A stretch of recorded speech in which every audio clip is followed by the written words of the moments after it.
All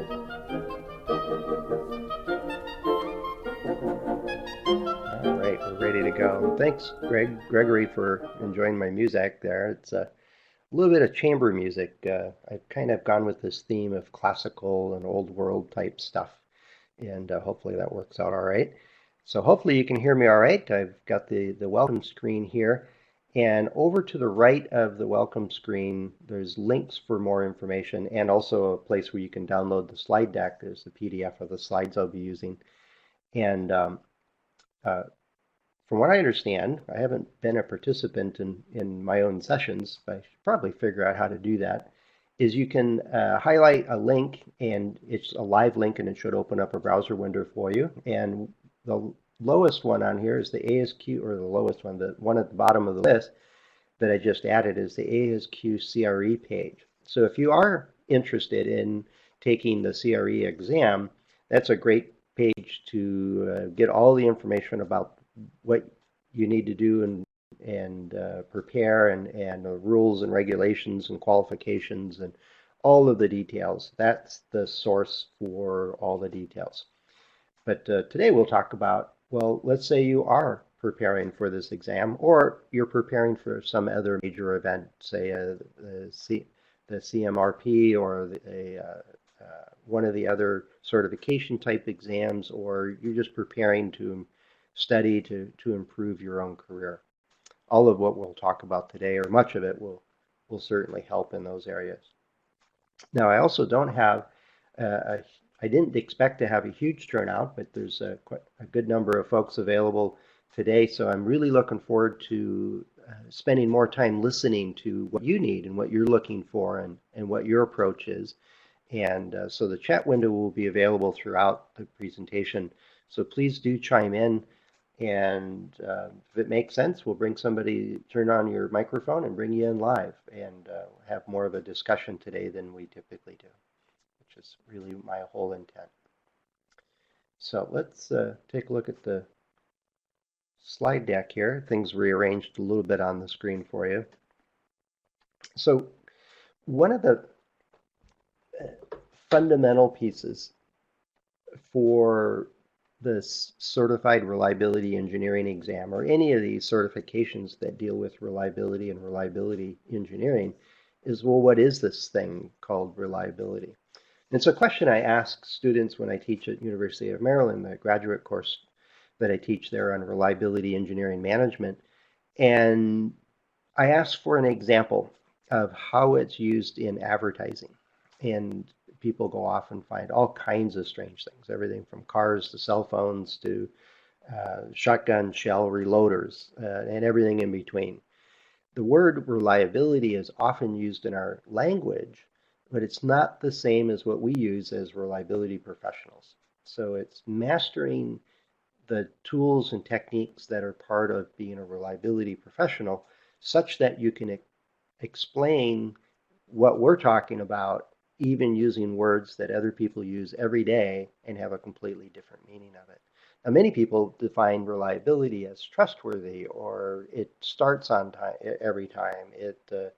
Sometimes they're talking about dependability, sometimes they're talking about durability, sometimes they're talking about availability, all these other ilities, where reliability is pretty well defined as it's a function or set of functions that operate in a defined environment over some duration with some probability of success. There's those four elements.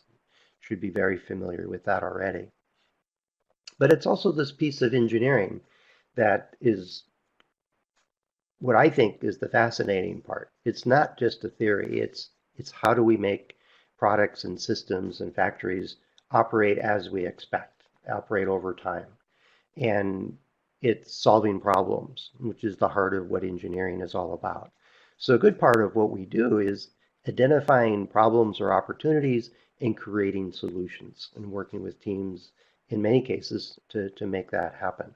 So reliability engineering is a huge body of knowledge. There's because the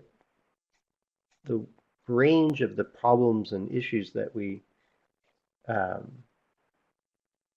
let's see. I got a note from Jeff, and no, it should be we're using either voice over IP, VoIP, or dial out. Um, the go back here is the I learned something from Adobe. One of the reliability elements of this thing is that the the connection between the audio provider and Adobe Connect, the servers there, don't work if you dial into the conference, unless a couple other things happen, which we're not doing. So for those that are online, I think everybody has got one person is on voice over IP through their computer, and then I think one or two people have dialed in, had the system dial them. But that's all we're going to be using is that.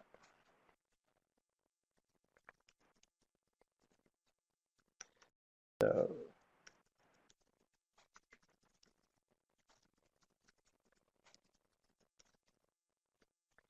so all right.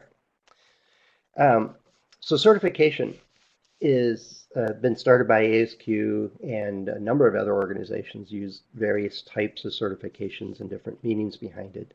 But basically, it's a check of your knowledge across a defined body of knowledge. And so that the CRE covers a huge broth of engineering, from material science to physics to chemistry, mechanical engineering, electrical engineering, uh, and that list just keeps going on and on and on. It basically is most anything that goes into creating a widget of any kind, widget or a system. And it also includes software. So it's a huge expanse of technologies that we bundle together in underneath reliability engineering that we have to be conversant in. So if you're working on a mechanical system, then the mechanical engineering material science will be very valuable to you. If you're working on strictly a software product, uh, then many of the same tools and techniques that we use across any industry still apply. The language might be slightly different. The application might be slightly different. No pun intended there.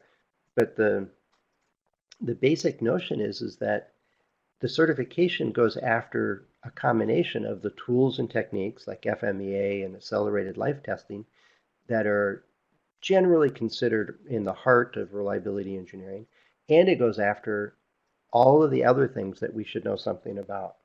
So everything from phase gate reviews, and of course, then the phase gate reviews all the way across to hardness testing. And I remember that particular question, which I have no idea if I got right or not when I took the exam some time ago, uh, about different scales for hardness. And having never ever even done anything like that before, and not being able to find the reference real quick, uh, I just did a shot in the dark on that one. But let's talk about the body of knowledge and captures to a large extent what we do as reliability engineers. There's some areas that many of us will complain about or chafe a bit, but in essence, it reflects the broad scope of what we do as reliability professionals. And I think there's nothing wrong with that. All right, so let me pull up just a couple of references for you. If you're looking at brushing up your reliability engineering skills, or if you're deep in preparing for the exam, or you would like to contribute and help those that are preparing, the creprep.wordpress.com site is a blog post or blog site that basically has a short tutorial posted every week. At least I'm trying to get it out every week. And a few other people have been contributing articles to it. And I think we're at just about 200 short tutorials on various aspects of, of the body of knowledge. I think this week, yesterday, I posted one that was about the life cycles, the phases and life cycles from a couple of references. The CRE preparation is a LinkedIn group that has, I think, close to 300 people or so, something like that. And it's a mix of people that are looking to ask questions and learn about the different parts of the body of knowledge and have specific questions as they're preparing, and then others that are there just willing to help. So it's a pretty nice group. It's not a real high volume, but it's got a good set of discussions going on. So just a show of hands, if I imagine many of you have seen these two sites, um, how many of you is this, let's do it this way. How many of you have been to these resources and know about them already? Just up at the top of your bar above the presentation, there's a little guy with his hand up. If you could just raise your hand. Let's see, Bart, see you there. Yeah, good number of folks. All right. But it looks like about half and half. So interesting. All right, thanks. If you click that again, it'll drop your hand so your arm doesn't get tired. But those are just free resources. They're available out there, and it's another way to get at some information or just refresh what you're working on and knowledge that you're looking for. If there's anything that's missing there, go ahead and post it to the LinkedIn group or just send me a message. And that's very often how I end up writing the tutorial, is answering onto the WordPress site. So don't feel shy of sending me a question. All right, Jeff. Thanks. Great. I'm glad you made it in. Yeah, I had to change the way the dial-up system worked once I realized that there was a unreliable issue between the audio provider and Adobe. But I think we got it worked out. And realized that I'm not quite spelling course correctly here on the CRE Prep Core, but it should be course at the top. But basically, there's courses available, and a good number of people, and myself included some years ago, when I signed up for the exam, the next thing I did is I went and looked for a preparation course. Now, some people do it, and many people do this on their own, and it's perfectly viable to do that, is go through the sample exam up on the ASQ site and get a sense of what areas you need to work on in the body of knowledge, and then find those references and work some sample exam questions or go through making sure you understand your references, and we'll talk about those in a moment. But the courses also then provide a structure that holds you accountable to doing homework or just give another perspective of a number of the different aspects of the body of knowledge. So if you're really rusty on a number of areas, a course may help you then go through that material again and encourage you to do the reading, do the homework, things like that. But by far, the biggest thing on these classes is you get out what you put in. And if you're going for a certification, you really need to master the material.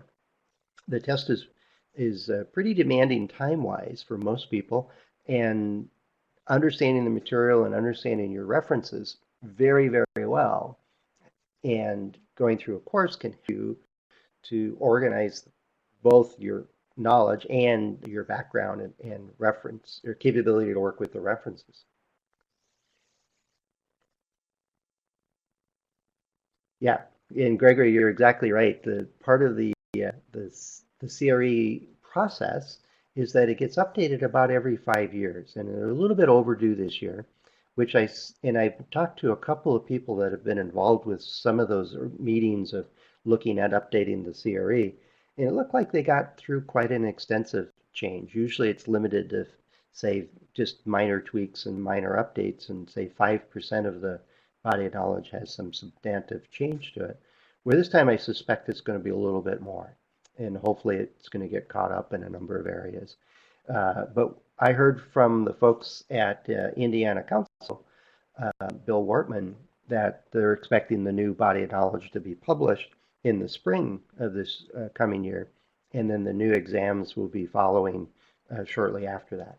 I'm not exactly sure what the transition period is from when they publish the body of knowledge to when the exam reflects that. And I think that's also part of why they limit the amount of changes. But yeah, there should be a new one coming up pretty soon. Over time, though, it hasn't traditionally changed very much, although hopefully it does have some major changes to it, at least with my 2 cents worth of input to the process.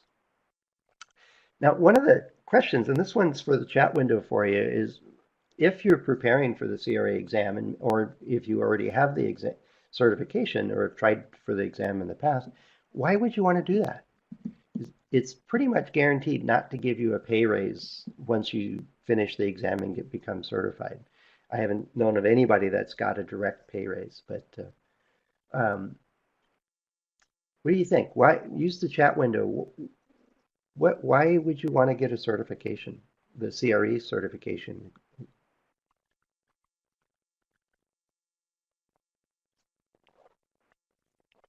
I thought about doing a poll here, but the reasons go all over the place.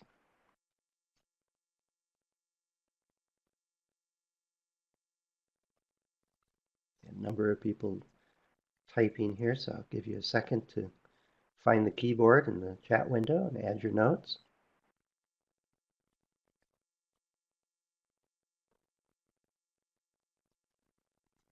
Now, I know there's more people online than I see typing here, so go ahead and drop in. Why would you want to do this? Or if you hear of a friend of yours that's planning to take the exam, what would they say, or what would you expect them to say? Something like that. Yeah, there's a good range there. It's good for the resume. I think that was my primary reason for taking it. I was taking a series of statistics courses at the time anyway, and so I thought, well, I kind of brushed up on the stats part. Why don't I take the exam while I'm fresh with that? Worked out pretty well. Yeah.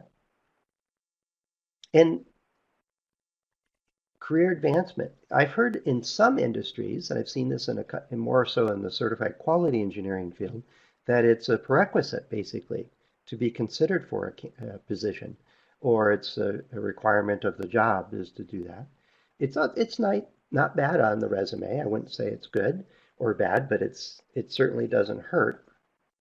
But I like Charles and and Philip, Richard, Gregory, your track is more on the knowledge side of this. Is part of it is it stretches you, pushes you out to those areas that you're not as familiar with, and then others is that it reinforces what you know. It makes you get back to the books and study some and prepare and think through some of this stuff and work problems. It's pretty easy as a reliability engineer if you're working in a particular industry to do work just for that industry. So let's say you're making a consumer product that is not repairable.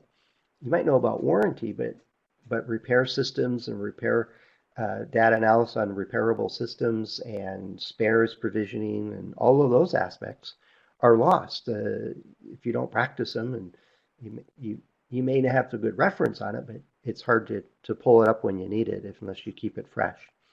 So having that broad spectrum of knowledge and being aware of the different ways we as reliability professionals solve problems can help you also just to do your day-to-day work, even though it may be from other industries and other fields.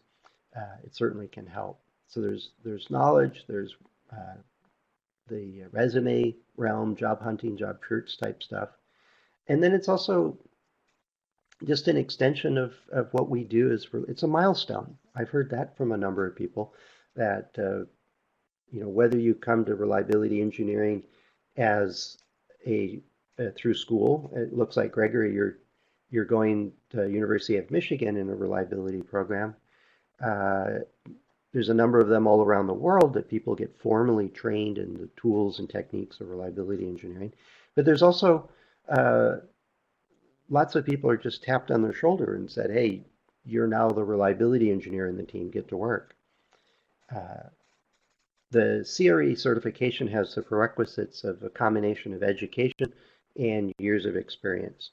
And the CRE site has the breakdown of all those details. But basically, even with a PhD, you still need some time in business, in practice, in working in as a reliability engineer or very similar field. Or I think it's 7 or 8 years with a undergraduate degree. But it's not for right out of college. It's not right away. So it's a blend of experience and actually working with teams and solving problems and seeing how businesses run and organizations operate, plus all the tools and techniques and of what we do. So the body of knowledge reflects that. It goes across to not just how to set up an accelerated test, but it also talks about a bunch of other stuff about project management and working with teams and so on.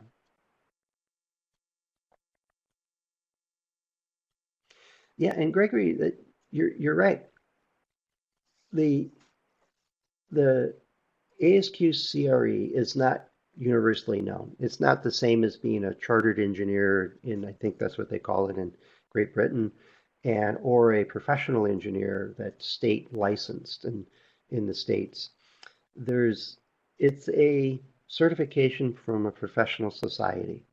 And while it's relatively well known within the ASQ ranks and people within ASQ and within that professional society, and it's got some breadth beyond that. People that are not members is, I think, about a third of the CREs.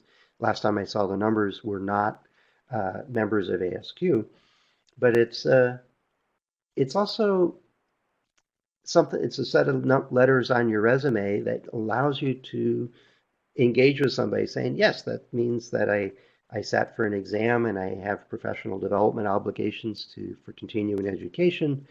And it's not a license, it's a statement that I've mastered a body of knowledge and was able to pass that. Yeah. And the CRP, from what I understand, CRP is, Richard, is that from the ReliaSoft folks?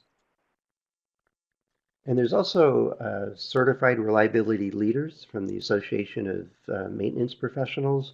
And there's the CRMP, the Certified Maintenance Reliability. I believe that's one called from the Professional Society, the Society of Maintenance. Uh, let's see, it's SMRP, Society of Maintenance Reliability Professionals. I think that's what it is. I'm not sure. Um, and there's a pretty good range. If the CRP is the one I'm thinking it is from the ReliaSoft folks, it's a mix of the courses they teach, um, plus it's a mix of courses that they offer. And the courses at ReliaSoft tend to teach reliability engineering and just happen to use the software tools that they provide. And they do a good job of teaching the topics. But I think it was an idea that if you take 4 or 5 of their courses plus do a case study, I think that's the one if I'm remembering it right, then they issue a certification that you're a certified reliability professional. And yeah, and you're right, there are a lot of certifications, and it's pick one or two. It's not a game to see how many you can rack up behind you. You've got a day job, actually. You need to go do something. And I wrote an article recently about what does it mean to be a reliability professional. And the certification is not it. It's a milestone. It's nice to have, but it doesn't make you a professional. Uh, it's how you solve problems. It's how you get things done. It's how you use the tools that we have available. So studying for and getting a certification is, as many of you said, is to master that body of knowledge, to learn something and to reinforce what you already know. So I'm going to talk about the exam just real quickly, and then we'll get into a couple other things. But the exam is offered through ASQ, and it's offered around the world and through their sections and at various conferences and a couple other places and times. The next one that I know of is at the RAMS conference, the Reliability and Maintainability Symposium in late January in Tucson. But it's a 4-hour exam, so all those basic things of finals, if you remember from school, should be coming back to you. It is 150 multiple choice questions, and so in 4 hours, a little bit of math means that you only get a couple minutes per question. And so it becomes really a time management problem for many people to answer enough questions. And every year, every 6 months or so when the exam comes out, there's a question of, well, how many do you have to get right? What percentage is passing? And it varies for a variety of different reasons, but it's believed to be 70 to 80%, somewhere in that realm. The CRE is also considered one of the more difficult exams from ASQ. I think that's mostly because of the breadth of knowledge that we have. It's kind of all of the quality stuff, the CQE stuff, plus the reliability, the do it over time element to it. And one of the hangups I think that they have is that beyond the test format and the structure that they use to do the testing is the calculator. It's you can't even take your watch in, which may have calculating functions on it, if it has the alphanumeric. So if you have an iWatch, you're out of luck. You have to leave that in the car. I use my calculator on my phone, but that has web access. I could go to Wikipedia and look something up, heaven forbid. So you have to think through and get used to a calculator that you may well not be used to using. So be just a heads up there if you are planning on taking the exam. But references, and if you go over to, and I'll put it in the chat window. Yeah, that's right, Gregory. It has a cut score, and they have a handful of questions that are used as markers to help them level the test from exam to exam. And it's pretty sophisticated how it's put together and scored, which is why they don't have a fixed cutoff score. But and it's pretty well run and managed. I have to admit to that. But it leaves us a little in the dark as to what is a passing score. But they tell you pretty quick. They've gotten better over the years. When I took the exam, it took them weeks to get back to us because I think they were grading them by hand. Whereas now it's pretty darn quick that they provide responses and let you know if you passed or not. And if you didn't pass, they let you know what areas, if I remember right. But if you head over to ascendoreliability.com, and when I hit enter over there, I get my screen moves forward. There's a survey right on the home page. There's a link to the survey, or it's under the references section under books, where it's what references would you recommend? And I recommend this set of 4. And the stats book I left kind of vague because if you've taken a good statistics or a data analysis course and you have a good textbook from that course that you know really well, that's the one to take. Picking up a random stats book and taking it in with you may lead to some frustration. So the bottom line is be familiar with your references that you take in.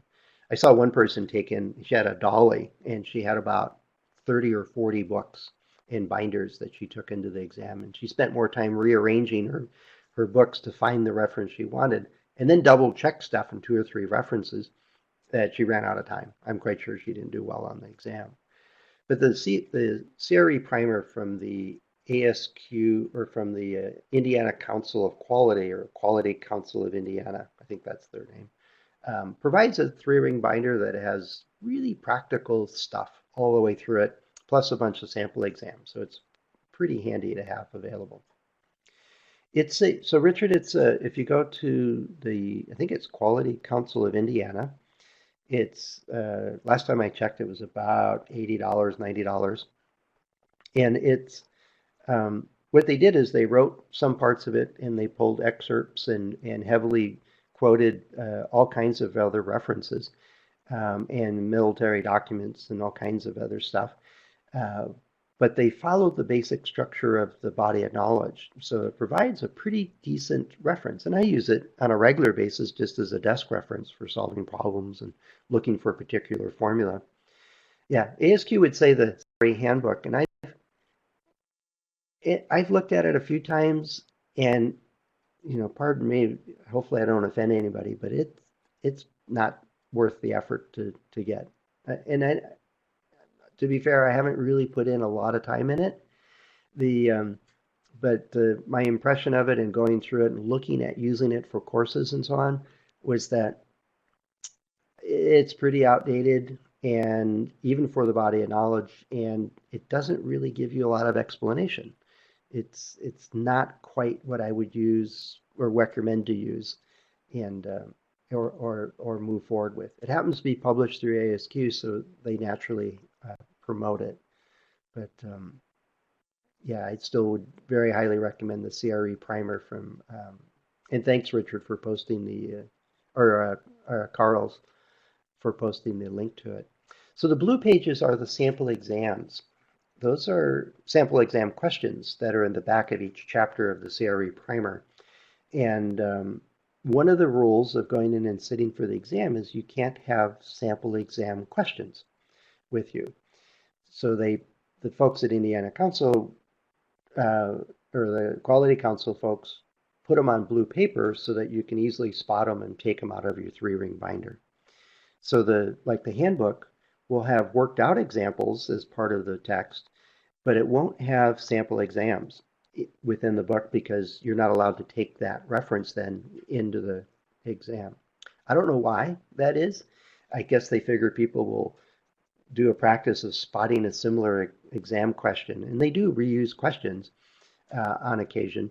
But it has been 20 years since they've published the exams, made them available after the exams. So I'm not really sure what the practicality of that is anymore. And yeah, Gregory, I should probably get a copy of Rev 2 and take a look at it. Hopefully it's made some improvement. I know that I've really pushed out the my complaints and back to the authors to say, hey, come on, this has got to be more useful than what it is right now. And the CRE folks, the Quality Council folks, and ASQ have banks of questions. I think both of them offer on the order of 1,000 exam questions that are either they made themselves or they had volunteers contribute and write. I actually wrote a pile of questions for the ASQ group when they were putting that together. And it provides practice, which is primarily, we'll get to that in a moment, of how to study for these things. So Philip, your idea on when they're going to update, the last body of knowledge was published in 2009, and they typically do it every 5 years. And from what I've heard, it's due out this coming spring. Although I don't know when that gets reflected in the testing itself. But back to the references. If you head over to that Ascendo reliability site, there's a survey that lists these references, and I think I had one other one in there that are commonly referenced, and that's from the LinkedIn group. Is when people regularly ask, what references should I use? And these are generally the list. So, but the survey is asking, is this the right list? And so please take a look at that. It's going to run for another couple of weeks, and then early January we'll post the consensus recommendations and see what kind of updates we have on that, what gets added or removed. All right. And also, if you're looking for a copy, the LinkedIn group, every now and then somebody asks to borrow one. And I've seen that transaction happen a few times where somebody nearby actually says, yeah, you can borrow mine, and for the prep and for the exam, or just for the exam or whatever. I've seen that happen a number of times. So if you just need a handy reference for a couple of months, that might be one way to do it, is post a request up on the LinkedIn group. It's a great way to go. So some of the basics of handling the test, I've heard this from a number of my students over the years, that, and I think it's just good common sense, is you got to really manage your time. Answer the easy questions first and indicate which ones you need to skip and come back to.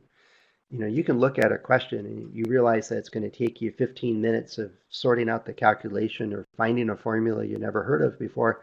Well, let's go answer 15 or 20 other questions first and then come back to it. And one of the benefits of this test is, unlike the SAT test or other styles of standardized tests, there's no penalty for wrong answers. So when the proctor says, hey, you got 5 minutes, just fill in the rest of the answers. Just straight off guess. If it's completely blank, it's wrong. It's kind of the argument there. But the real core to this is that as you prepare for the exam, as you're running through, working through questions, whether you make those questions up yourself or have a friend ask you those or pull them out of the question banks from various sources, is practice finding the information. We can't expect everybody to memorize all of these formulas and all of these nuances and definitions, but being able to find it quickly will serve you well at work as well as on the exam. So some people use tabs and highlighters, others use handwritten notes to organize, say, all of the reliability functions from all the distributions and just put them on one page and have them all in one place. But that's another piece I've heard is people will create definitions and formula references. Just handwrite them or type them up yourself, and so that you know it very, very well. And it's a combination of knowing where to look and being familiar with the basic information, but more importantly, during the exam, being able to find it very quickly. It's it's very frustrating. Now, if I'm at work and I'm working on a particular problem, I'll spend the time to go find the answer if I really need that information. And I have the time. But the exam is artificial in the sense that it has a time component to it, and you're going to be pushed for time to get to the information you need very quickly.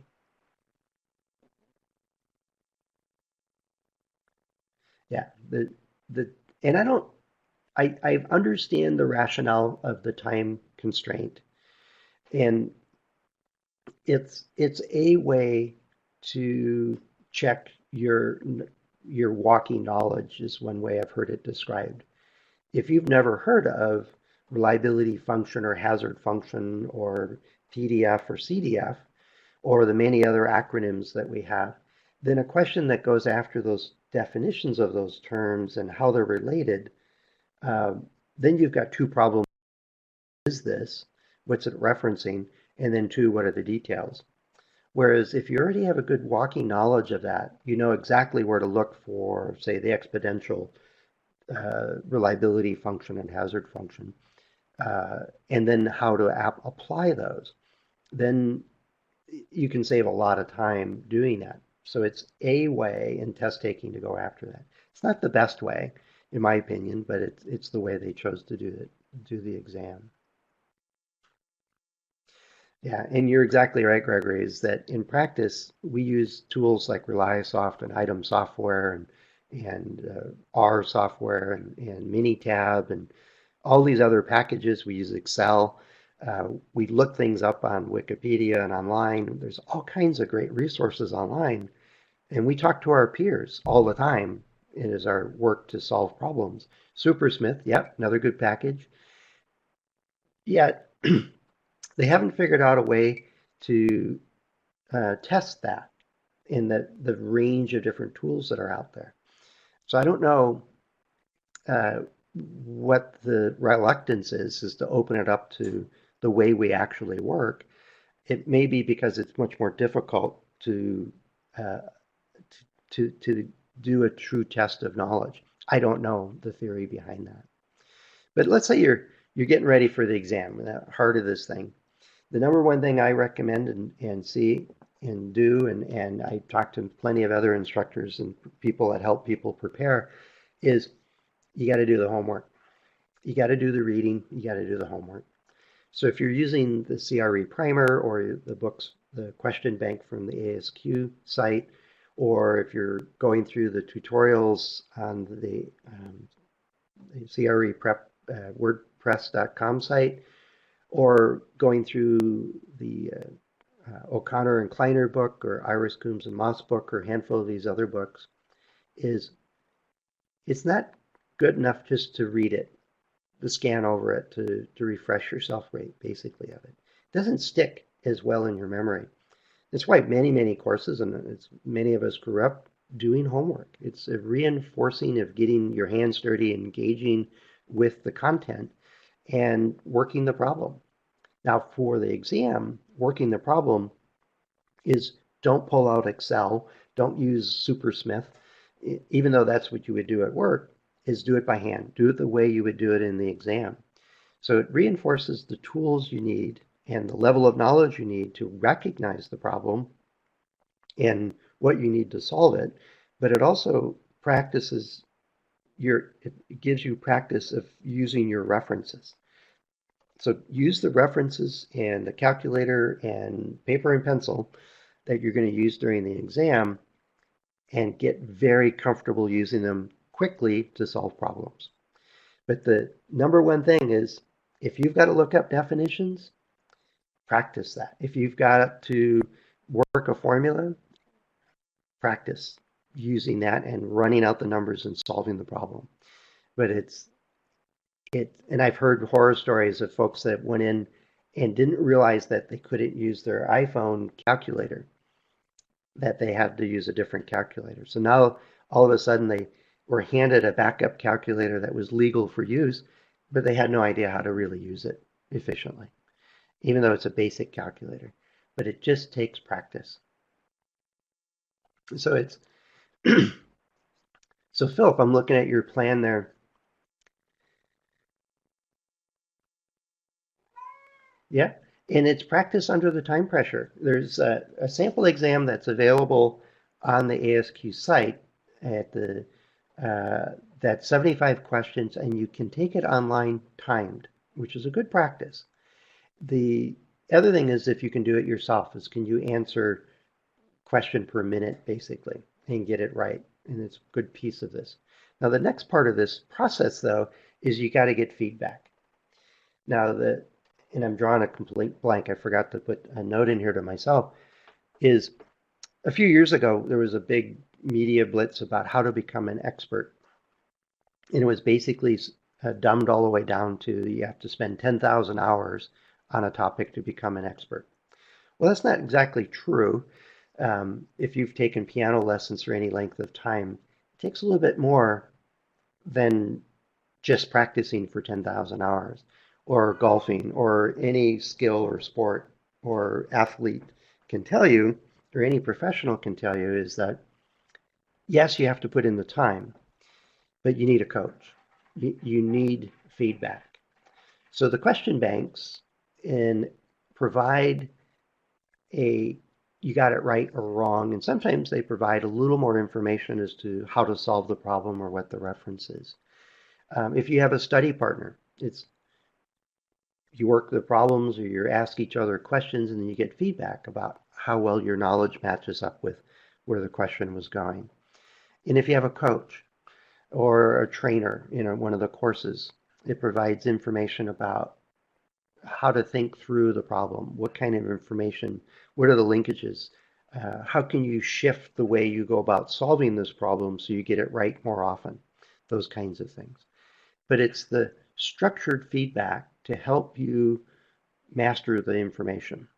So just reading the books and working the homework is not enough unless you're getting some feedback on how well you're doing. So you can adjust and improve as you go through the process.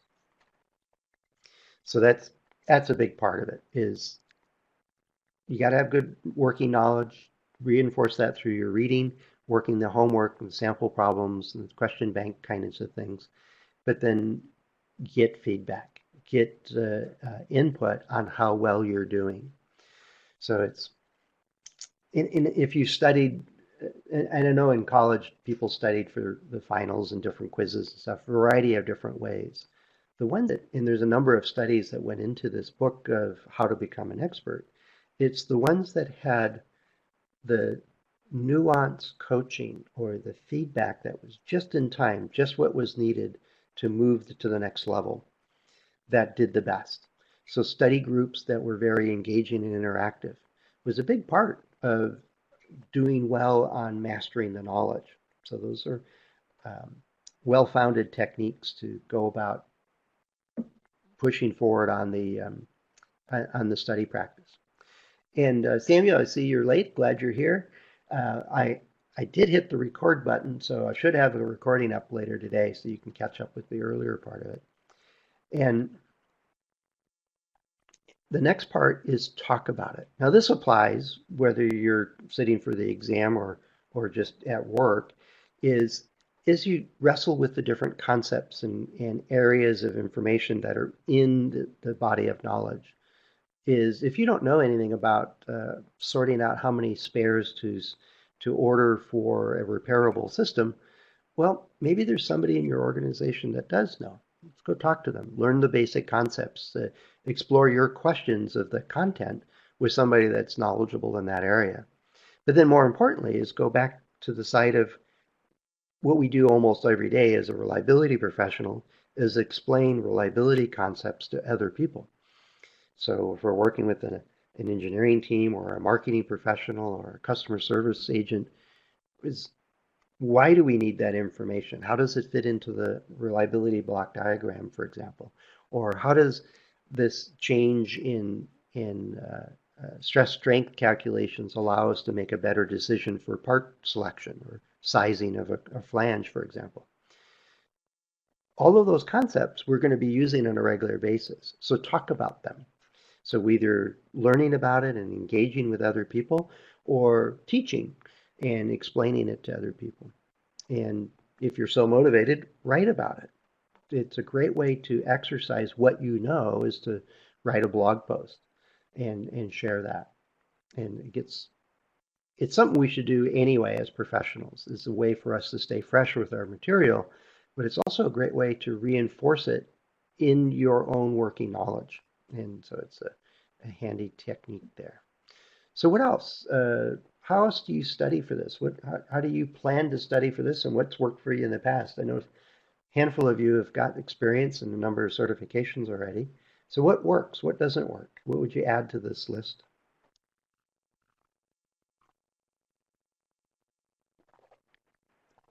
The body of knowledge covers all kinds of stuff. I'd like to see more software engineering in there as prevalent in our world. Um, but the last body of knowledge didn't have a whole lot of it. The Quality Council of Indiana primer. Yeah, read, study, master that text. Just know where everything is. Uh, right on, Philip. That's my number one recommendation. Get a hold of that primer and work the samples, work the sample exams, practice using it. Take the blue pages, the sample exam questions out of the book so that you have a simulated exam experience. You're working problems, but you have to go find the solutions in the book rather than knowing they're in that particular chapter. Yep, do the sample test early. Get an idea where you're at and what you need to work on. Now, year after year after year of teaching the CRE prep courses, we everybody goes off and does the sample exam and reports the results, and it's almost always statistics. So it's nothing to be afraid of. It's just a little math. And it's something that really does help us do what we do.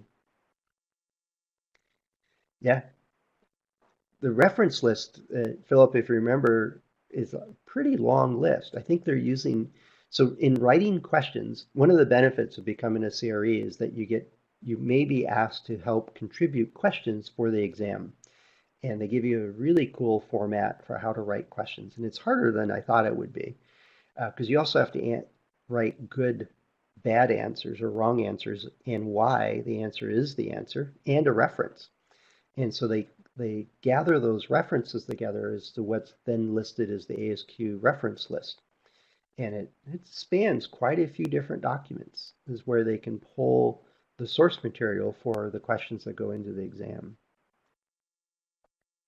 Now, just working the questions is not enough. You got to really practice as you're going to be doing the exam. So work the questions, practice finding the answers and the information you need, become familiar with it, but also reinforce it. Get the feedback. Did you get the answer right? Why are the other answers not right? So a single question, if it's a mathematical one, will have four numbers, and oftentimes the other answers are transposed numbers or missing part of the formula or misinterpretation of the data. Why are they there? What would somebody make that would lead to that wrong answer? being a plausible answer. So now that question now becomes 4 questions, and you get 4 times the benefit out of that one sample of question. That's right. And Gregory, you're exactly right. Is the primer draws from many different references. They pull heavily from the documents that came out of the Reliability Analysis Center years ago, and military documents, the O'Connor book from 2002, and a handful of others that they pulled lots of core material from, um, and a good number of other ones that they pull from and created content from. The the exam questions can come from a huge source, and I don't recommend bringing in everything on their list. The references like the primer help you not have to have that source material in the bulk of it. It's a nice condensed version of it. All right. So one of the elements of the exam and preparation for it is in the body of knowledge, you're going to see this thing called levels of cognition. And it's basically how it gauges how difficult the questions will be. So I don't know, I'm not an education theorist or anything like that, but basically remember is like definitions. What is the mean, median, and mode? And what's the definition for the median? That's a remember kind of thing. Just you're familiar with the terminology, you're familiar with the basic concepts and definitions. Now, understanding it is that you know when I'm talking about mean, median, and mode, that I'm talking about the this uh, averaging and statistics in that realm. So it's a little more when and where it would be used. Applying is I need to solve a problem, and calculating the mean is a way to do that. So now I'm applying the concept of a mean, and so on. Analyze is now I have to reconfigure a formula or apply 2 concepts to solve the problem. Evaluate may be there's a case or a situation or a set of data, and I need to manipulate that and apply and a number of different concepts and elements to it and add some judgment to it. And then create is very difficult to test in a multiple choice question, but it's create new knowledge. Use deductive and inductive reasoning to solve a problem. So the questions then in the body of knowledge then lists which level of cognition is expected for your mastery of that area. And in the question writing area, they try to level the questions to these different levels of cognition to get it right. Now, if that sounds complicated, yeah, it is, and it's tough. Sit down and try to write a handful of these questions and get it to fit in one of these levels of cognition. Luckily, there's lots of review processes and all that good stuff to help get these things right. So I think I'm about there. So anyway, I'm coming up at last couple of minutes here, and please write any of your questions. It looks like there's a good amount of dialogue between you, which is perfect. That's what the chat window's for. And I'll catch up with that in a moment. But I wanted to mention that starting in January 11th, I'll be teaching a CRE course on behalf of the Silicon Valley section here in San Jose, California. But it's online, and we've had students over the years. Had one person in Norway that was getting up at 10 o'clock at night, or staying up to 10, 11 o'clock to attend the course live. But it's 16 2-hour sessions, and they're live, and it's online. It's recorded, so if you miss a session or two, you can come back and review the material or catch up that way. But it's going through the CRE primer and working a bunch of problems, answering your questions, that kind of a live instructor-led type course. And it's online, and I'm using the same platform I'm using for this webinar. And usually the classes are pretty small, so we open up the microphones and have a lot more discussion directly. So it's usually a lot of fun, and you can find it at the ASQ Silicon Valley, and they have an education section. You can learn more about how to do that. And Richard, great question. Study group. I should have added that to the ways to study. If you can find people at work, get two or three of you that are going to go do this test together and work together. Also, you can post to the CRE preparation LinkedIn group. Might be a way for you to find people that might be local, which would be great. You can meet at a coffee shop and work through the studying, or you can do it virtually online. Just get on Skype and share your screens and talk through some of the problems. It's a great way to do a study group. Yeah. Then, so that's one course that I'm offering. The other one I've been asked for the last couple of years is to prepare an online self-paced course. And so I'll be preparing that, and I'm in the throes of doing the recorded lectures at the moment, getting all the sample problems and questions written and vetted out. But that'll be available starting in early January. And I'm trying to think if I have the link here somewhere. I don't think I do. So if you go to Ascendo reliability.com and underneath, I believe it's under courses, there's a link to an email sign up list if you're interested. It doesn't commit you to the course, but it'll get you on my list, and I'll be sending out more information and details about the course. But it's my intention is to drop the bulk of the course right early January, so you have plenty of time to go through the material at your own pace. And it's building on what we've been writing at the creprep.wordpress.com site and bundling material together. I think this first one's, well, I know this first round is going to be relying heavily on the CRE prep or CRE primer from the Quality Council of Indiana. But over time, I expect to be providing other more updated content and source material and so on. But it's going to take a lot of what we've been teaching in the ASQ course, but just bringing it to more of a self-paced offline. So it won't be as expensive as an instructor-led course.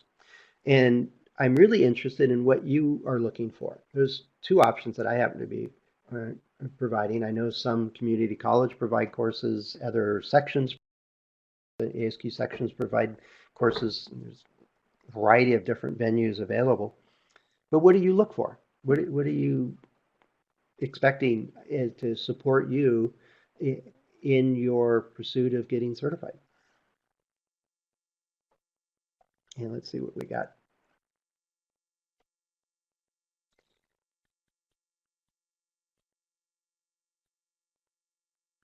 I'm not really sure. I don't know that I can get it earlier. I can ask, but I doubt it. I think they're going to publish it, and then I think there's a period of time. I'm not sure if it's 6 months or a year before they start incorporating the new material from the body of knowledge, anything that's changed, into the exam. Because they know they recognize that it does take time to prepare for the exam, but I don't know exactly what that timeline is. I haven't heard about it. But you have lots of options as you work through this process. Is you can work yourself, get online or local community, look for a study group or other peers that are working through this. You can go back to school and get a graduate degree. It's a great way to study for the CRE. It helps a lot of people do it. Yeah. ASQ RD, it looks like they're adding a course in August. Tim, I saw one where it looked like it was a 3-day course. That 3 days, full days, that would be pretty grueling. I wonder how much homework they can get into that. It'd be interesting to see how that works. Let's see, I'm trying to think. Another place to post a question, or if you know of a course, is posted on the LinkedIn group, the CRE preparation LinkedIn group. Let other people know what's available out there, or if you're looking for a study partner. And let's see, work on your own study group, find a local class. Lots of different venues for those that I've heard about over the years. The online course. I know ASQ's got a course that's online and self-paced that they offer. And I think you can then add on, I think you get a discount on the bundle of sample exam questions that they've created and put out. Yeah, award.org.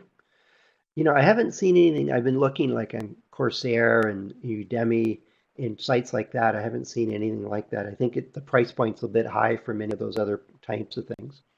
The other part is just be good at what you do as a reliability professional. Be curious, read a lot to stay current, um, attend the various webinars that are out there, keep pushing the edge of what you know. That all can help. Yeah. Gregory, yeah, nothing on Coursera. Yeah, I haven't seen anything there. I think part of it is that they tend not to go to the higher price courses. And if you're going to do a 40 hours, 40 to 80-hour course, including homework, um, pricing it at $200 doesn't make a lot of sense. But who knows? Somebody might break it up and do it by sections in there. I might have to think about that myself. So lots of options. So Marcy, the courses, the ASQ course through the ASQ Silicon Valley, and I believe many of the other instructor-led courses that typically go some 30 hours, 30 to 40 hours of face time basically, are about $1,000. And it depends on whether you're a member or not, and those things, but it's $1,000 to $1,500 is from what I understand. And Tim, what's the price of the course that ASQ Reliability Division's offering this summer? Has that been determined yet for the 3-day course? I think it's a 3-day course. And the self-paced course, I'm looking at pricing it this first time around as I work out all the kinks and everything else is about $500. And the idea is that the first group that goes through it, I really want to pick your brains as to help improve the course and what else needs to be updated or changed or improved. But that'll be the lowest price that I'll offer the course at is this first time around. But the details will be coming out so get on the email list for the CRE prep course at ascendoreliability.com. And we'll keep you abreast of it. All right, right up against the hour here, so appreciate all the interaction and questions. Let's see if I've go back through here. So $1,000 for the ASQ RD course. Thanks, Tim. And where is that? Is that going to be a live course or is that going to be online?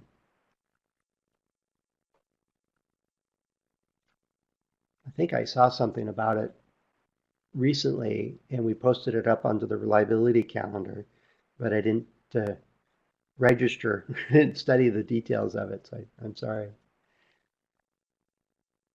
All right, so I'm going to end the recording and thank everybody for participating today and so on. I'll stay online. If there's any more questions and discussion, I'll keep that open for a bit.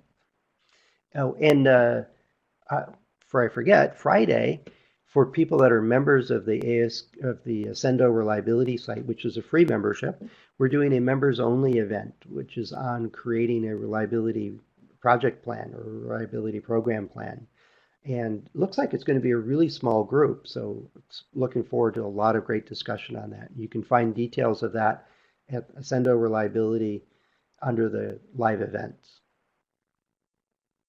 So we'll see you again, and I forget completely what my next month's webinar is going to be, but as you know, I'll get the word out as soon as I can. I think it's already posted and available.